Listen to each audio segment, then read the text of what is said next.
CBSE अर्थात central board for secondary एज्युकेशनच्या अध्यक्ष आणि सचिवांची मंगळवारी संध्याकाळी बदली करण्यात आली आहे। या मंडळाच्या 12वीच्या परीक्षांच्या उत्तरपत्रिका तपासणीत मोठा घोळ झाल्याचं समोर आल्यानंतर केंद्र सरकारने ही कारवाई केली आहे। शिवाय या घोळाची चौकशी करण्यासाठी एक सदस्यीय समितीही गठीत करण्यात आली आहे। 30 दिवसात ही समिती अहवाल देईल असं त्याला सूचना देण्यात आलेल्या आहेत। केंद्र सरकारने ही कारवाई कॉक्रोच जनता पार्टीच्या अभिजित दिपकेला घाबरून केली आहे का? 2.2 कोटी फॉलोअर्स मिळवणारा अभिजित दिपके शनिवारी दिल्लीत येऊन आंदोलन करू इच्छितो। त्याच्या या आंदोलनातील हवा काढून घेण्यासाठी ही कारवाई आहे का, की या कॉक्रोच जनता पार्टीचा आणि सीबीएसईच्या अधिकाऱ्यांवरील कारवाईचा काहीही संबंध नाही? अभिजित दिपकेच्या नातलगांना वाटते तशी अटकेची कारवाई केंद्र सरकार करेल का? अभिजितला अटक झालीच तर त्याची संघटित केलेल्या तरुणांच्या असंतोषाचं काय होईल? तो अधिक उफाळून येईल की फक्त सोशल मीडियावरून व्यक्त होत राहील? अभिजितच्या कॉक्रोच जनता पार्टीला डिजिटल पद्धतीने फॉलो करणारे कोट्यवधी तरुण त्याच्या आवाहनाला प्रतिसाद देण्यासाठी रस्त्यावर उतरण्याची शक्यता आहे का? त्याला देशातील भाजप विरोधी पक्षांची साथ मिळण्याची शक्यता आहे का? हे आणि असे कितीतरी प्रश्न या निमित्ताने समोर आलेत।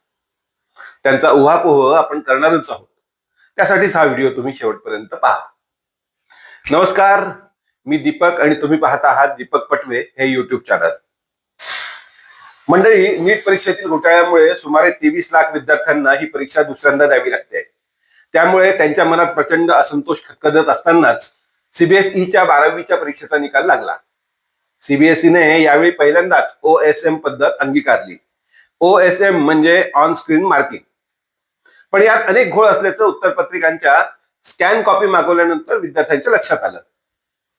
त्यामुळे त्यांना पुनर्मूल्यांकनासाठी अर्ज करता यावेत म्हणून मंगळवारीच पोर्टल सुरू करण्यात आलं।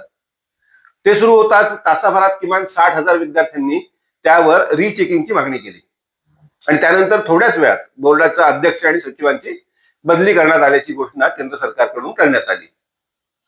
अशी कारवाई नीट परीक्षेचे पेपर फुटल्यानंतर नॅशनल टेस्टिंग एजन्सीच्या अधिकाऱ्यांवर आणि चेअरमनवर करण्यात आली होती का? नाही, ही बाब लक्षात घ्यायला हवी।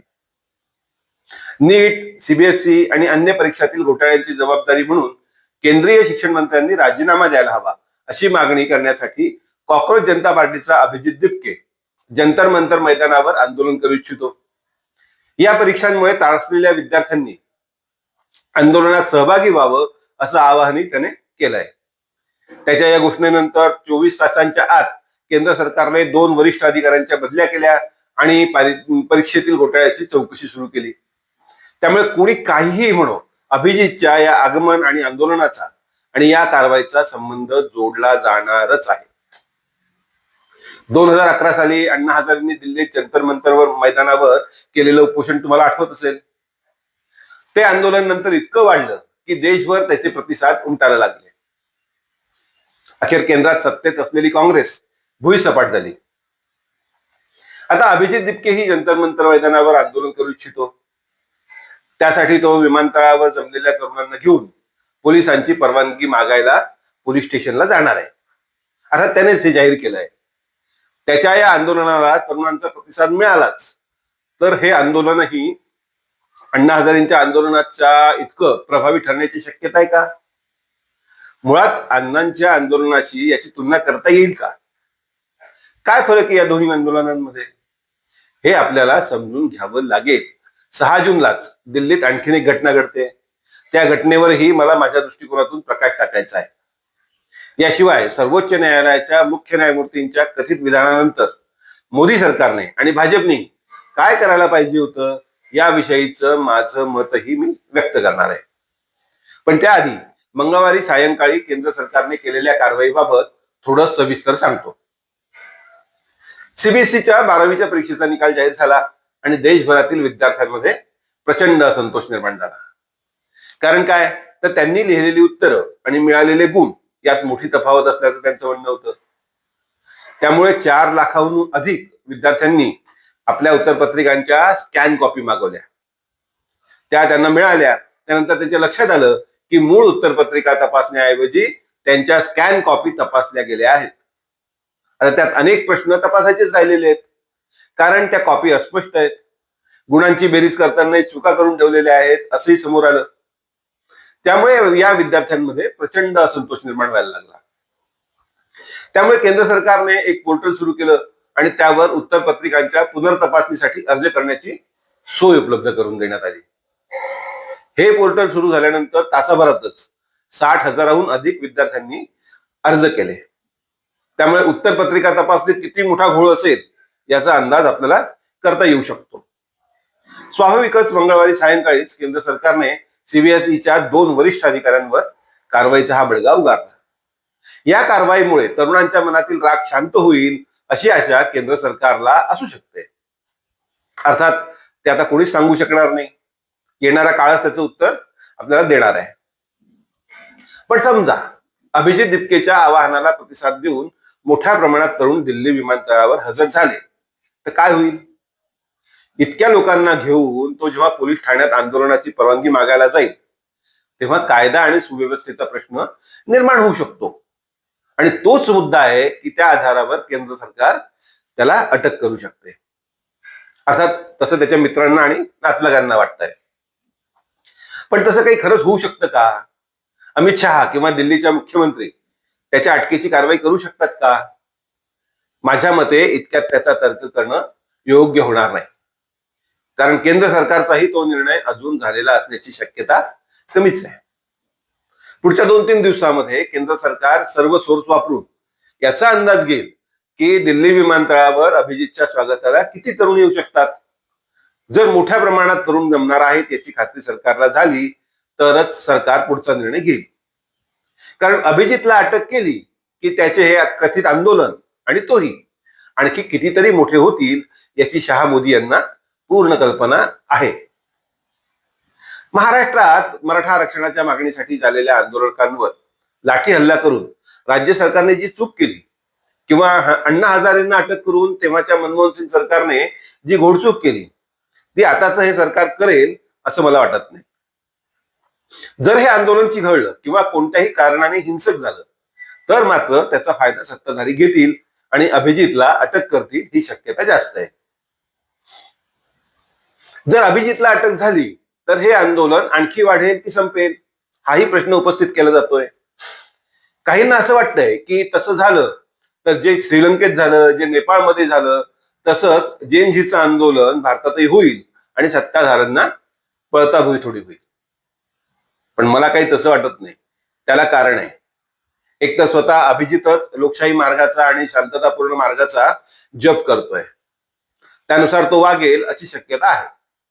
पण त्याचा तो दिखावा असेल असं गृहीत धरलं तरी भारतीय तरुण इतका आक्रमक होण्याची शक्यता कमीच आहे. कारण अभिजित दिपके ज्यांचा असंतोष कॅश करायला निघालाय ते करिअर ओरिएंटेड तरुण आहेत. त्यांना त्यांचं करिअर चांगलं करायचंय म्हणून तर ते अशा परीक्षा देत आहेत.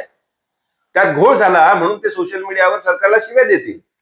पण स्वतः समोर येऊन आपलं करिअर आयुष्यभरासाठी बर्बाद करून घेण्याची हिंमत करतील अशी शक्यता निदान मला तरी वाटत नाही.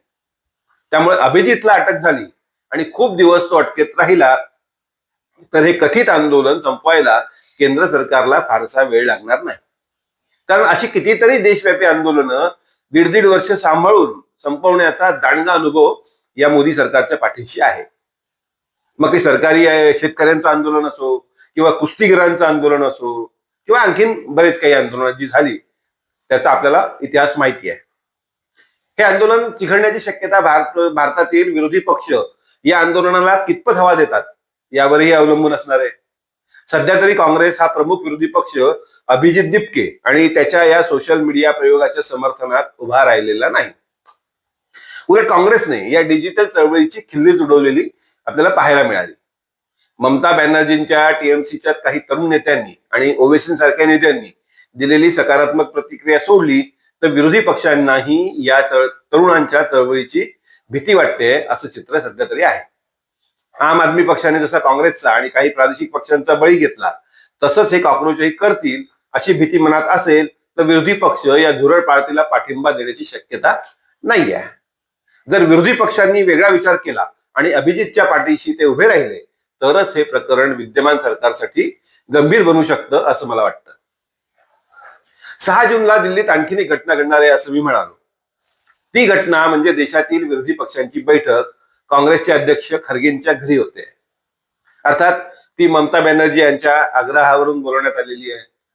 त्या बैठकीला कोणकोणत्या पक्षाचे नेते हजर राहतात यावरही भारतीय राजकारणाचं भवितव्य ठरणार आहे.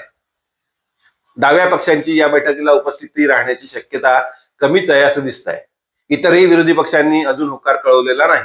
त्यामुळे इंडिया आघाडीच्या भवितव्याचा निर्णय त्यात होण्याची शक्यता आहे.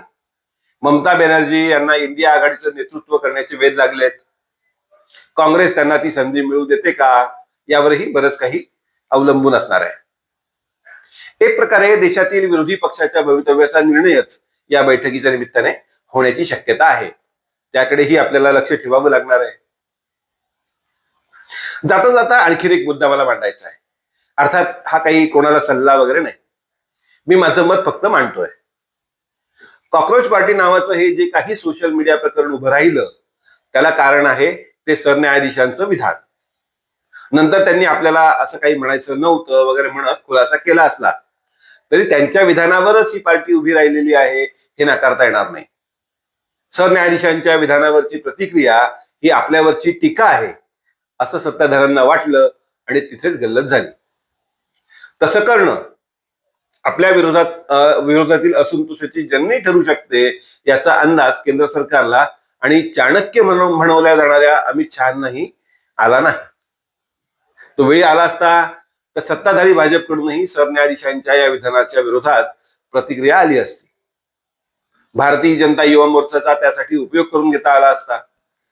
भाजयुमोने आणि केंद्रातील काही मंत्र्यांनी जर सरन्यायाधीशांच्या मताशी असहमती व्यक्त केली असती, त्यावर टीका केली असती तर कॉक्रोच जनता पार्टीला भाजप आणि मोदींविरोधात इतका प्रतिसाद मिळाला नसता असं मला वाटतं. सरन्यायाधीशांवर टीका म्हणजे आपल्यावर टीका असं समजण्याची गल्लत भाजपच्या नेतृत्वाने केली आणि म्हणून आज ही वेळ आलेली आहे असं माझं मत आहे. तुमचं मत काय आहे? तुमचं मतही तुम्ही कमेंट बॉक्समध्ये अवश्य नोंदवा. व्हिडिओ आवडला तर लाईक करा, शेअर करा आणि सबस्क्राईब केलं नसेल तर आधी सबस्क्राईब करा. तरच तुम्हाला पुढच्या व्हिडिओची माहिती वेळच्या वेळी मिळत राहील. पुढचा व्हिडिओ घेऊन लवकरच मी येईन. तोपर्यंत नमस्कार.